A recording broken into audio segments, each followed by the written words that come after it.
Right ఇక details లోకి వెళ్తే రంగారెడ్డి జిల్లాలో ఆలస్యంగా వెలుగులోకి వచ్చిన ఘటన కలకలం రేపుతుంది. గురునానక్ జయంతి సందర్భంగా నిర్వహించిన ర్యాలీలో యువకుల మధ్య ఘర్షణ జరిగింది.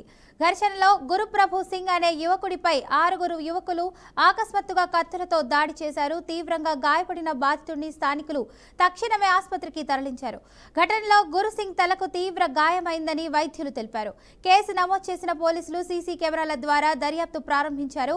ఒకరినొకరు కత్తులతో దాడి చేసుకోవడం వల్లే ఘర్షణ జరిగినట్లు నిర్ధారించారు.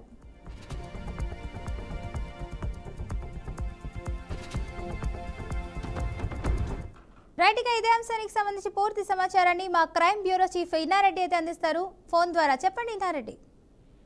ఫాతిమా, రంగారెడ్డి జిల్లాలో ఆలస్యంగా ఒక సంఘటన వెలుగు చూసింది. ఏమైతే గురునానక్ జయంతి ర్యాలీలో యువకుల మధ్య ఘర్షణ జరిగి ఘర్షణ నేపథ్యంలో వాళ్ళ దగ్గర ఉన్న కత్తులతో దాడులు చేసుకున్నట్టు తెలుస్తా ఉంది. ఆ దాడుల నేపథ్యంలో గురుసింగ్ పరిస్థితి విషమంగా ఉందని చెప్పని కూడా వైద్యులు చెప్తున్న పరిస్థితి మనం చూస్తా ఉన్నాం. అయితే మొత్తంగా ఎపిసోడ్ లో చూస్తే ర్యాలీగా పోతున్నప్పుడు ఒకరి మధ్య ఒకరు తోపులాట జరగటం, తర్వాత 2 గ్యాంగులుగా ఏర్పడి దాడులు చేసుకోవడం జరిగింది.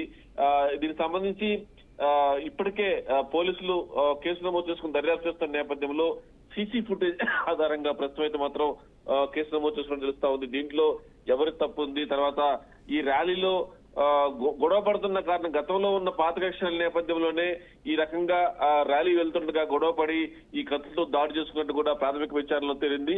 ప్రస్తుతం అయితే మాత్రం ఎవరైతే బాధితులు ఉన్నాడో గురుసింగ్ పరిస్థితి విషమంగా ఉందని చెప్పని కూడా పోలీసులు చెప్తా ఉన్నారు. Fatima. Right, thank you Nareddy.